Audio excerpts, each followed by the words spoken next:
Sometimes you lost, sometimes you get lost in the sauce.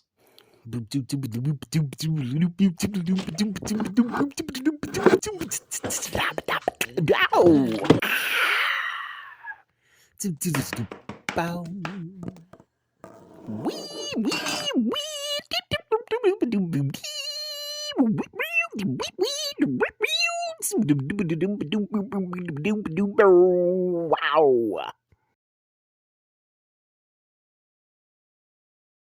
Hey everybody, so Michael Stevenson here once again. As I've said multiple times, I am a writer. Please check out my books. I should have a link to my Amazon page, excuse me, my Amazon page down below.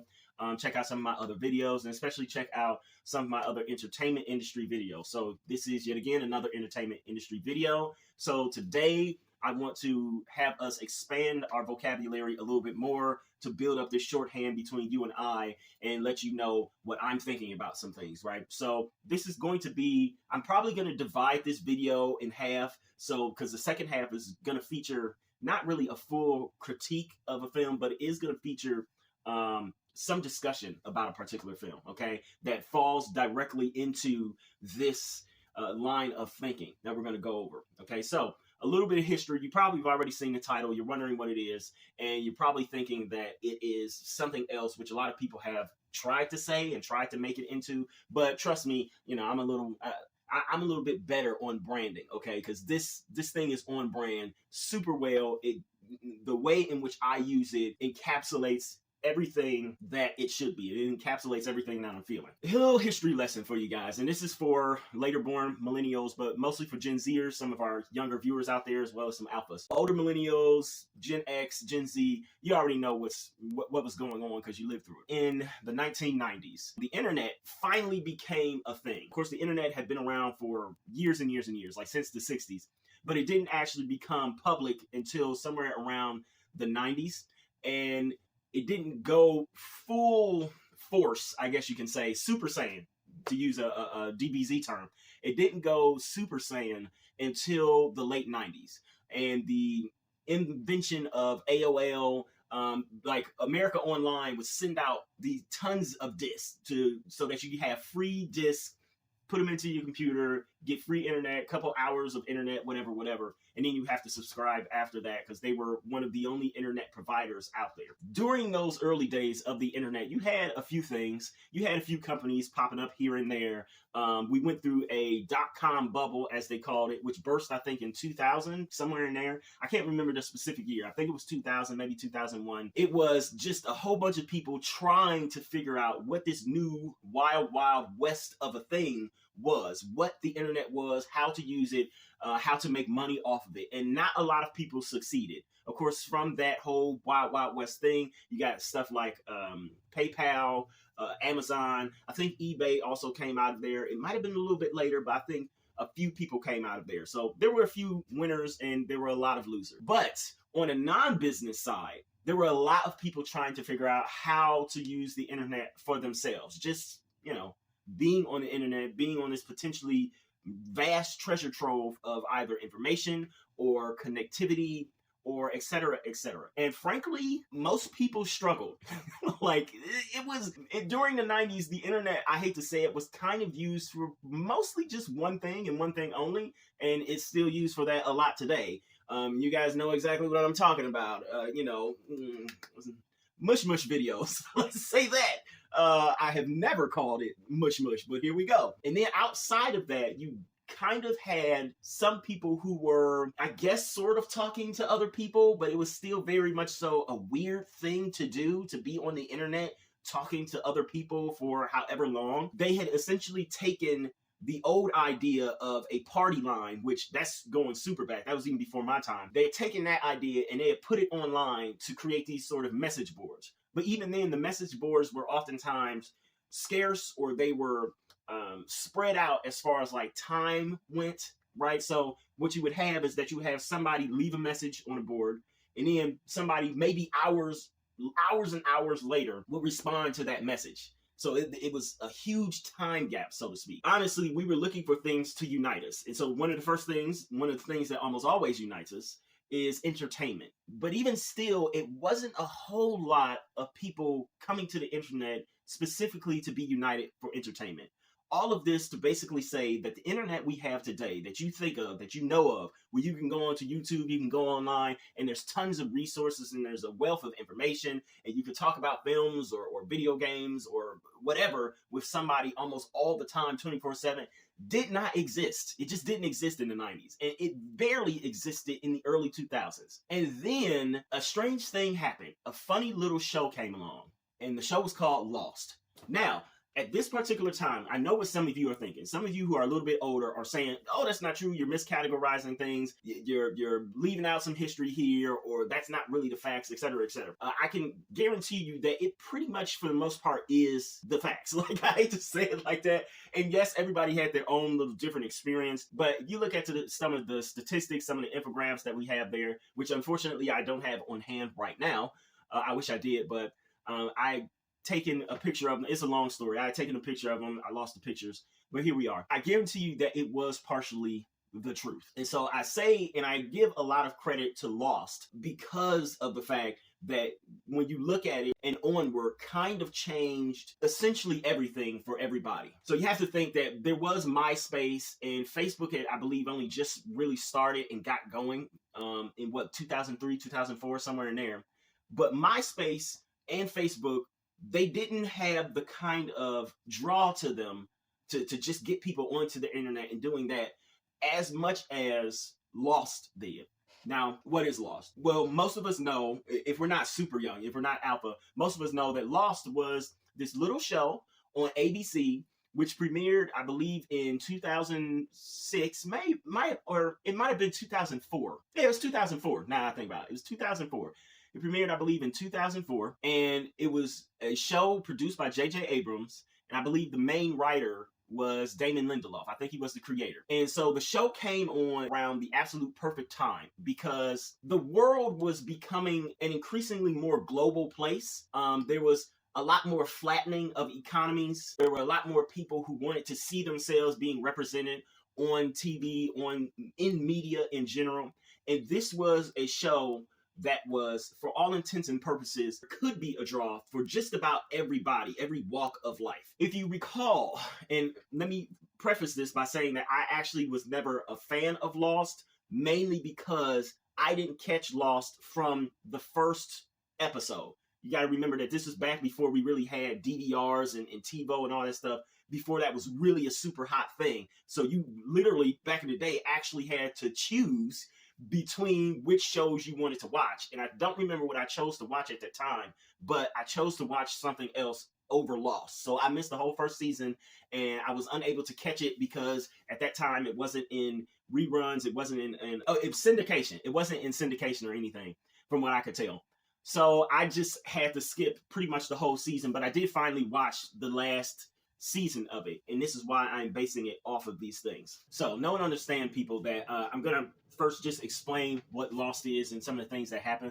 So understand that for some of you, or for a lot of you, this is probably just going to be a review of what happened, especially if you're super familiar with Lost. But know that I'm doing this for posterity's sake, because I want people, if these videos are still left up 10 years in the future, I want people who have never heard of Lost or who have never seen Lost to at least understand some of the show and the impact of it. Lost begins with, and it is about a group of people who were on an oceanic flight. So they're going from continent to continent over, I believe, the Pacific Ocean. Something happens to their plane to where they crash land onto an island. The island is, as far as they know, uncharted. It is most likely off the beaten path of where they were supposed to be. It's a nice little island. It's very tropical. But the weird thing is they know almost immediately that something is incredibly wrong. Something is incredibly up with the island, so to speak. One of the big things is that somebody who couldn't walk, he was paralyzed, I believe, from the waist down. Now suddenly he can walk on the island. Like he can walk, jump, run, as if he was never paralyzed before. There are people who, they can't speak to each other the same. I think one couple, they were an Asian couple. I think one of them couldn't speak English before, but now they can. basically the island, there are a lot of weird happenstances going on.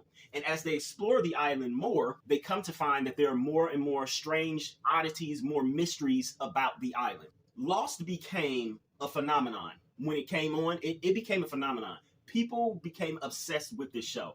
And they became obsessed with it for good reason, because it was essentially obsession bait. So first off, you had the mysteries on the island. All the weird stuff that happened on the island, that was just like the surface stuff.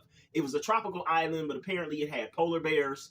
There was some sort of strange black smoke on the island, but it wasn't just like black smoke that came from a fire. It was a sentient being, is what it looked like. Black smoke that could like go around the island and traverse the island and everything. Again, you had the guy who could suddenly walk now. It was just a lot of strange stuff going on the island. But then you also had the characters. The characters were interesting themselves. They were intriguing people. They were eclectic. It was a very eclectic mix. You had some black people. You had plenty of white people. You had Asians were represented. I think you had Latinos represented. You had some big people. You had smaller, thinner people. You had a mix of people. So it was very much so a global representation of who we are as humans. And then you had the more intricate stuff. As the show went on, season 1, season 2, season 3, what happened is that the viewers started to notice that there was more than just people stuck on the island, like,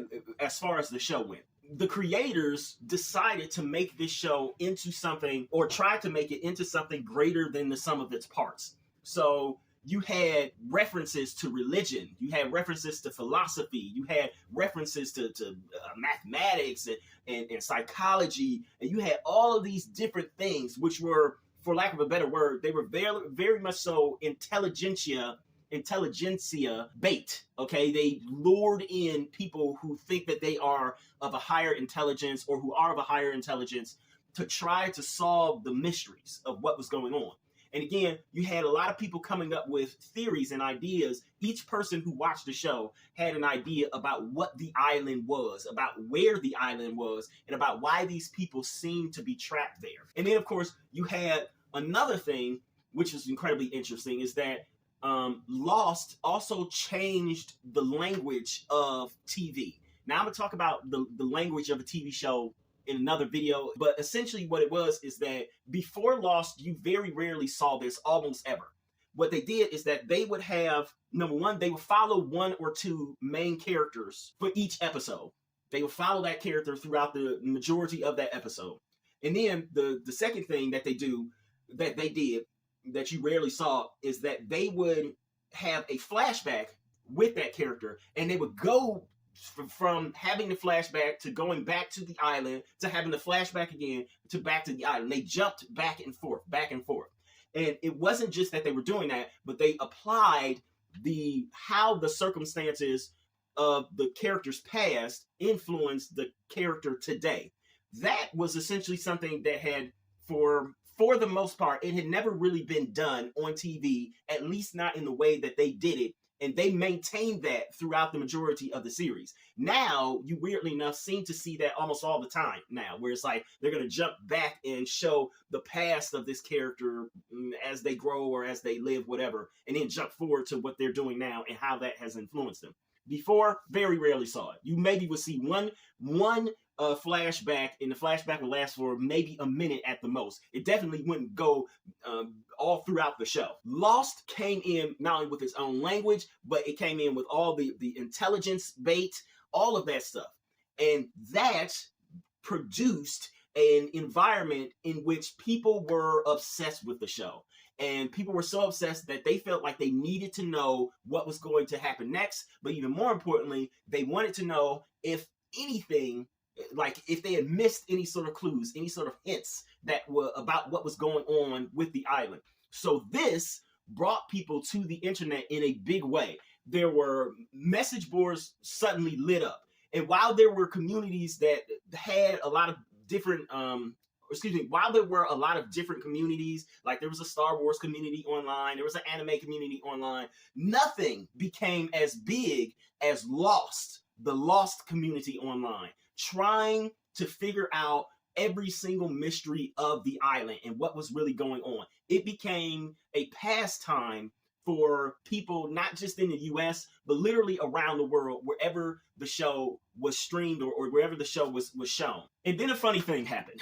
The funny thing was that the show was such a great success that it continued on for a couple of seasons. It started to become not good. Okay? It started to become really not good. Problems honestly set in when the producers, the creator of the show, was asked if he knew what the ultimate answer to the mystery was of where they were, where these people were, what was actually going on with this island. And he said that yes, not only did he know, but that the ending had not necessarily already been written, but that he already knew what the ending was going to be. So he understood what the ending was going to be. In fans' minds, that made them think that he then had essentially this master plan in his mind to where every clue or everything that they thought was a clue was going to legitimately add up to something and be answered in the end. That was the first mistake. That was mistake number one. Somewhere around season 3 of the show, people started to go through this divide. A lot of people, they would go online, and by this point, they would go online to the various message boards and websites and things that Lost had spawned. And they would do this on a weekly basis. Watch the episode, go onto the boards, see what was going on. Well, a lot of people started to realize that some of the things that were supposed to be clues in the show were things that were, for lack of a better word, they were a little bit too all over the place. It felt like at some point you needed to have or you needed to know Greek mythology or Roman mythology. Like if you didn't know some of these mythologies, some of the root of some of these themes that the show was trying to hit on, if you didn't know the references that the show was trying to make, then you were somehow missing out on some of the secrets of the island. So you have to go to the internet to have it explained to you that, oh yeah, this is what it means. This is what the clock countdown is actually meaning. Maybe this is a Pavlovian experiment. Maybe it is this, maybe it is that, etc., etc., etc. It got to be so much to where it was like, okay, the writers seem to be throwing almost everything that they've ever learned in college at us. The show in and of itself seemed to go from an enjoyable piece of entertainment almost to some kind of a class in like classics or in history or in sociology. It seemed to be bogged down by its own intelligence. But this went beyond it simply being a pretentious piece of entertainment or of art. It became something that, for lack of a better word, almost became like its own monster. It became like its own Frankensteinian amalgamation of a bunch of different stuff that felt super intelligent, but at the same time maybe wasn't as heady or thought-provoking as it should have been. Some people decided that they were going to keep going to the internet. They were going to keep digging into all of the different mysteries that Lost would offer them. Other fans were saying, you know what? I'm a little bit tired of this show. I'm going to not dig into the mysteries anymore. I have my theory. I'm going to stick with my theory, and all the other stuff that they keep adding on is just fluff. So I'm ready for them to solve this thing. The problem is that they kept going, and it felt like, at least from the writer's perspective, it seemed to feel like they felt as if they had to add a new mystery every single week. And by the season 3, it also became fairly obvious to a lot of people in the audience that they weren't really focused on solving most, if not all, of these mysteries. They were just more focused on adding more mystery to it so that people could continue to talk about it, so that it would generate chatter online. By the time the series did finally have its series finale, a lot of people started to feel as if the only way they could truly understand the show is if they followed through and watched or read all of this other stuff that actually had nothing to necessarily do with the show. Again, you had to understand all these other people's theories, all this other history, all this other math, all this other sociology, all this other psychology. You had to understand all of this other stuff that was referenced in the show, but that no one actually put into the show as a concrete answer. That became even worse when everybody saw the series finale and realized that all of the mysteries that they had, all of the questions on the show, not most of them, but there were a great many big questions that never got answered. Like they never had a legitimate answer. And so some people were blaming the writers. It's like, well, you put this mystery out there. Why didn't you answer it? Others were blaming, the creators, or some were blaming other fans, saying like, well, you guys had all these mysteries and you took us down this rabbit hole, blah, blah, blah, yada, yada, yada. And so one of the biggest mysteries was why they were on the island for so long. And it never fully got answered. Why was the black smoke monster there? There were so many questions left unanswered that it was hard for people to look at it and say that this was a good experience. But again, going back to halfway even through the experience, people were starting to give up on it because of the fact that it felt like you needed to know, or you needed to have an understanding of too many things that seemed to have had nothing to really do with the show, or that weren't actually answered in the show. They would simply mention a name of some mythical creature or a figure, some mythical person, and not say much of anything else about it. You were just supposed to immediately get the reference and understand everything about that reference so that they could then move forward with the storytelling. So then we have the actual definition. And I know a lot of you guys are like, oh my God, thank goodness he's finally getting to it. I get it, I understand. The Lost effect. So some people in Hollywood have looked at Lost and thought to themselves that, oh, the biggest reason why Lost failed is because it was on for too long. Crap. The reason why Lost failed had absolutely nothing to do with its length. It did not overstay its welcome. What it did is that it tantalized the audience too much. It didn't answer the very things that it set out to supposedly answer. It gave the audience too many mysteries without solving any of them and without making a good payoff. So that is not the Lost effect. I say that because I want to make sure that people understand that that is not the Lost effect. When people say, oh, we don't want it to come to be like Lost, I just heard somebody, he's the creator of the show, which will not be named, but it is the show that I think epitomizes why Hollywood is not very good right now. He just said that, yeah, he doesn't want his show, which only has had 2 seasons, he doesn't want it to fall under Lost and be like Lost. It's because he doesn't want it to overstay its welcome. The Lost effect, simply put, is a 2-pronged thing because it's both for consumers and for the artists / creators who create these things. Artists, entertainers, creators who create these things. So the first definition is for the consumers. If you go into a piece of entertainment or art, like for instance, a TV show, or you go into a movie and you see that movie, and you dutifully pay attention to everything happening in that movie. You try to follow the plot. You really try to like and get emotionally attached to and involved in the characters, etc., etc. And you still come out of that movie not fully understanding the plot or why certain characters did certain things or some sort of details within the movie that will adversely affect your experience with that thing. And you feel as if, and this is the key, you feel as if you have to go to an external source in order to explain the film or the television show or to explain key details of that thing. I don't care what the external source is. I don't care whether it is the book that the movie or television show is based on. I don't care whether it is one of those thousands of Easter egg or endings explained YouTube videos that you can find, obviously, all across this YouTube verse here. I don't care if it's a message board. I don't care if it's Reddit. I don't care whatever it is, or if it's even just a person who was a fan of this particular thing. If you have to go to an external force to understand the plot of the film or to understand key aspects of the film, then that means that that film or that TV show was literally suffering from the Lost effect. Like I said, I told y'all I'm really good with branding when it comes to this stuff.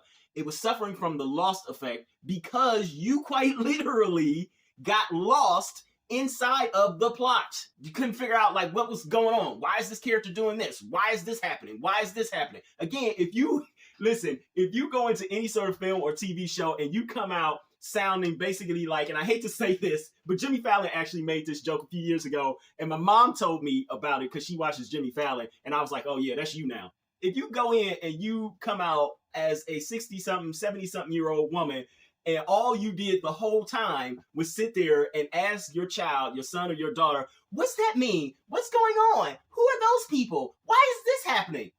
That's the Lost effect. You're suffering from the Lost effect. You're suffering from the Lost effect.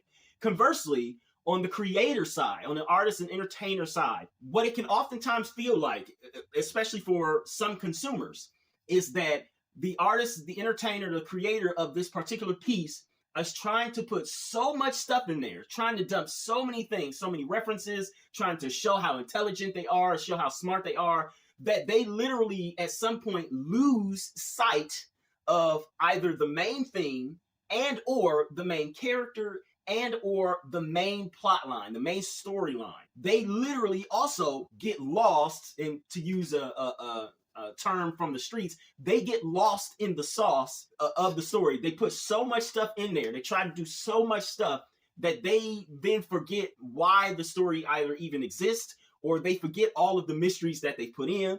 They don't answer all of the questions that they have posed. They are also literally lost in their own story. They are also suffering from, personally, the lost effect, and they can't figure out how to simplify it. In my opinion, the story that shall not be named, and a lot of people came out and said that the second season of this TV show was poorly written. Again, I contend that the first season was poorly written too. I haven't even seen the second season because the first season was so bad to me. I think that the second season of it falls under the second pretense or the second definition of what the lost effect is from my perspective. Is that the creator was trying to put in so many different things and do so many strange new things with the characters that the plot most likely got lost in there, and it just became a shuffle of ridiculousness and poor writing. As I've mentioned in a bunch of the videos, I've been considering doing these videos for way back since like 2016. Every 1.5 to 2 years or so, I was like, yeah, I'm going to do this, I'm going to do this, I'm going to do this, and never did. So back when I was considering it a couple of years ago, the film that I picked for the perfect example of what the lost effect is was the film Tenet, Christopher Nolan's film, which I will still talk about later on, but I'm not going to pick that as the example for the lost effect this time. Instead, I'm going to pick an even more recent film that came out in 2021, which is also going to have a sequel coming out later this year in 2023. And that is the film Dune. Dune was this... Denis Villeneuve's interpretation of Dune was, for lack of a better word, and most certainly for lack of better understanding, I guess, a bad movie. Not only was it a bad movie, but it is the epitome. It is the absolute shining example of what I am talking about when I'm talking about the lost effect. So here is where I'm going to cut this into a secondary video. Okay, people, so I cut this video short because I am going to include my take on Dune Part 1 and how it suffers from the lost effect in a separate video in which I review Dune completely. That should come out closer to Dune Part 2's original release date sometime in maybe in October. Okay, so look forward to that. And hey, everybody. Yeah. So while I don't have an official sign off yet, I guess I should do the whole please like, comment, share, and if you so desire and you want to see more, subscribe. But more importantly, I will ask that you please go and purchase one of my books. They are mostly ebooks, and pretty much they are all under $10. See if any of my work is actually any good, if it lives up to any of the things that I'm talking about here on my channel, specifically with the entertainment industry videos. So please go purchase my books. All of my links are down below. Thank you.